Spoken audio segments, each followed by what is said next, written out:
നമസ്കാരം, പ്രവാസി മലയാളിയിലേക്ക് സ്വാഗതം. കുവൈറ്റിലേക്ക് രാജ്യത്തിന് പുറത്തുള്ള ഗാർഹിക തൊഴിലാളികളെ മടക്കിക്കൊണ്ടുവരുന്നതായി റിപ്പോർട്ട്. ഡിസംബർ 10 മുതൽ ഗാർഹിക തൊഴിലാളികളെ കുവൈറ്റിലേക്ക് എത്തിക്കാൻ സാധിക്കുമെന്നാണ് അധികൃതർ പുറത്തുവിട്ട ഏറ്റവും പുതിയ റിപ്പോർട്ട് വ്യക്തമാക്കുന്നത്.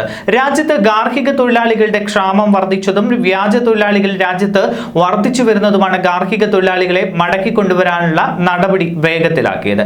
കഴിഞ്ഞ ദിവസം ചേർന്ന മന്ത്രിസഭയിൽ ഗാർഹിക തൊഴിലാളികളെ മടക്കിക്കൊണ്ടുവരാൻ അനുമതി നൽകിയിട്ടുണ്ട്. അതേസമയം കോവിഡ് മാർഗനിർദ്ദേശങ്ങൾ കർശനമായി പാലിച്ചുകൊണ്ടാകണം തൊഴിലാളികളെ മടക്കിക്കൊണ്ടുവരേണ്ടത് എന്നും അധികൃതർ നിർദ്ദേശം നൽകിയിട്ടുണ്ട്. ഇന്ത്യ, ശ്രീലങ്ക, നേപ്പാൾ, ബംഗ്ലാദേശ്, ഫിലിപ്പീൻസ് എന്നീ രാജ്യങ്ങളിൽ നിന്നുള്ള ഗാർഹിക തൊഴിലാളികളെയാകും ആദ്യഘട്ടത്തിൽ കൊണ്ടുവരിക. ഇതിൽ ഇന്ത്യയിൽ നിന്നുള്ളവർക്കാണ് പ്രഥമ പരിഗണന. ഇതിനായി തയ്യാറാക്കുന്ന പ്രത്യേക പ്ലാറ്റ്ഫോമിൽ തൊഴിലാളികളെ തിരികെ കൊണ്ടുവരാൻ താല്പര്യമുള്ള സ്പോൺസർ രജിസ്റ്റർ ചെയ്യേണ്ടതാണ്.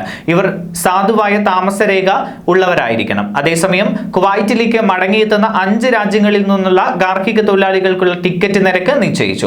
ആദ്യഘട്ടത്തിൽ തിരിച്ചുവരുന്ന ഇന്ത്യ, ശ്രീലങ്ക, നേപ്പാൾ, ബംഗ്ലാദേശ്, ഫിലിപ്പീൻസ് എന്നീ രാജ്യങ്ങളിൽ നിന്നുള്ള ഗാർഹിക തൊഴിലാളികൾക്കുള്ള ടിക്കറ്റ് നിരക്കാണ് നിശ്ചയിച്ചിട്ടുള്ളത്.